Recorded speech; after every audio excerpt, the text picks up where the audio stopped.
into a company almost nobody outside its home country had ever heard of. Your friends think you're crazy, business experts call it too risky, investors tell you to walk away, but you ignore them. Years later, that single investment becomes worth more than $100 billion. It sounds impossible, but it happened, and it became one of the greatest investment stories in modern business history. It didn't begin on Wall Street, it didn't begin in Silicon Valley, it didn't begin in London, it began in South Africa. Behind this extraordinary decision stood a businessman whose name is rarely mentioned outside the world of finance, Koos Bekker, a visionary who looked beyond today's headlines and saw tomorrow's opportunities. While others invested in what they already understood, he invested in what the future could become. That decision would transform an ordinary newspaper company into one of the world's most influential technology investors, and it would forever change the way Africa was viewed in global business. Welcome to African Wealth Files, where we don't chase views, we earn trust. Koos Bekker was born on the 14th of December 1952 in Potchefstroom, South Africa. From an early age, he displayed a deep curiosity about ideas, business, and the forces shaping the modern world. Unlike many entrepreneurs who dream of opening factories or building large companies, Bekker became fascinated by knowledge itself. He believed that great ideas combined with bold decisions could create extraordinary opportunities. After graduating from Stellenbosch University, he continued his education at Columbia Business School in New York, earning an MBA. There he was exposed to international business, global finance, and the rapidly changing world of media and technology. While many South African companies remained focused on traditional industries, Koos Bekker began looking toward the future. He saw enormous potential in television, in technology, in digital communication, and eventually, in the internet. He believed these industries would reshape the global economy. At the time, very few people shared his vision. When he returned to South Africa, he joined Naspers. Back then, Naspers was primarily known as a newspaper publishing company. It was profitable, successful, and well-respected. Most executives would have been content to protect that success, but Koos Bekker believed the company could become something far greater. He envisioned a future built on technology, entertainment, and digital innovation. It was a bold vision, one that would eventually transform Naspers into one of the world's most influential technology investment companies. But before he could make business history, he first had to convince others to believe in a future they could not yet see. The man who reinvented Naspers. By the early 1980s, South Africa's media industry was changing. Television was becoming the future. Around the world, families were gathering in their living rooms, not around newspapers, but around television screens. Koos Bekker saw this transformation before many others did. He understood something that would define his career. People would always seek information, but the way they consumed it would continue to evolve. Newspapers had built the past. Television would shape the future, instead of protecting yesterday's success. Bekker wanted to build tomorrow's opportunities.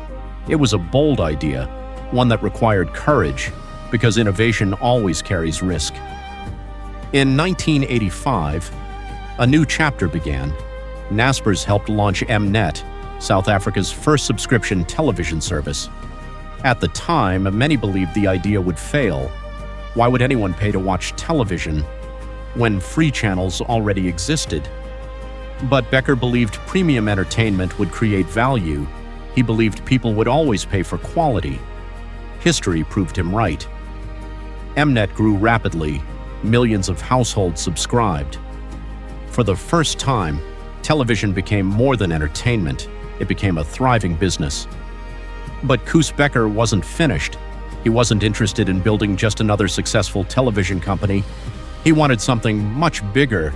He wanted to build an international media business. That vision led to the creation of MultiChoice. Across Africa, satellite dishes began appearing on rooftops. Families who had never experienced international television now had access to sports, movies, news, and educational programming. Multi-choice expanded across dozens of African countries. It became one of the continent's most successful media companies, while others focused on national markets. Koos Bekker was thinking globally. He believed Africa deserved world-class entertainment. But even as multi-choice continued to grow, Bekker was already looking beyond television. He noticed something many executives ignored: the internet. At the time, most businesses viewed it as an experiment, a technology with uncertain potential. Very few people imagined it would transform the global economy. But Koos Bekker saw something different.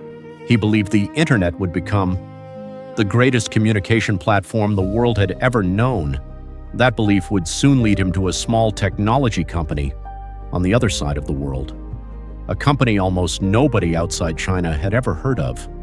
Its name was Tencent, and one investment decision would change business history forever.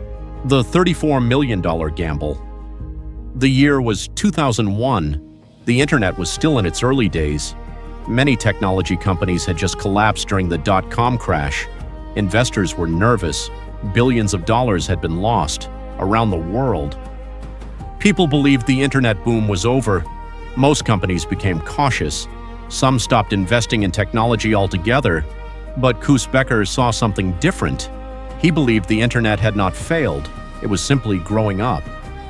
While others were running away from technology, he was searching for the next great opportunity.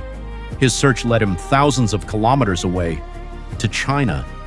There, a young technology company was quietly building something extraordinary. Its name was Tencent.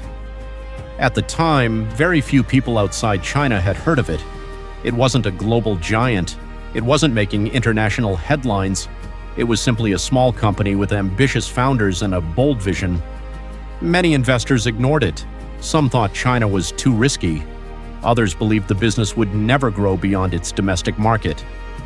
But Koos Bekker saw potential where others saw uncertainty. He believed that if hundreds of millions of people were coming online, they would need ways to communicate, to play, to learn, and eventually, to do business. In 2001, Naspers invested approximately $34 million in Tencent. At the time, it looked like just another risky investment. No one could predict what would happen next, year after year. Tencent continued to grow. Its messaging platform connected millions of people, then tens of millions, then hundreds of millions. The company expanded into gaming, digital payments, social media, cloud computing, artificial intelligence. Tencent was no longer just a Chinese technology company. It had become one of the largest technology companies in the world. As Tencent grew, so did the value of Naspers' investment. $34 million became billions, then tens of billions at its peak. The investment was worth well over $100 billion. It became one of the greatest investment successes in modern corporate history. Business schools began studying the decision. Investors around the world wanted to understand how one company had recognized an opportunity that almost everyone else had overlooked. For Koos Bekker, it wasn't luck, it was vision. He understood that the biggest rewards often come from seeing tomorrow before everyone else does. While others focused on short-term uncertainty, he focused on long-term potential. That single investment transformed Naspers. It also transformed how the world viewed African companies. For the first time, a company from Africa had become one of the world's most influential technology investors.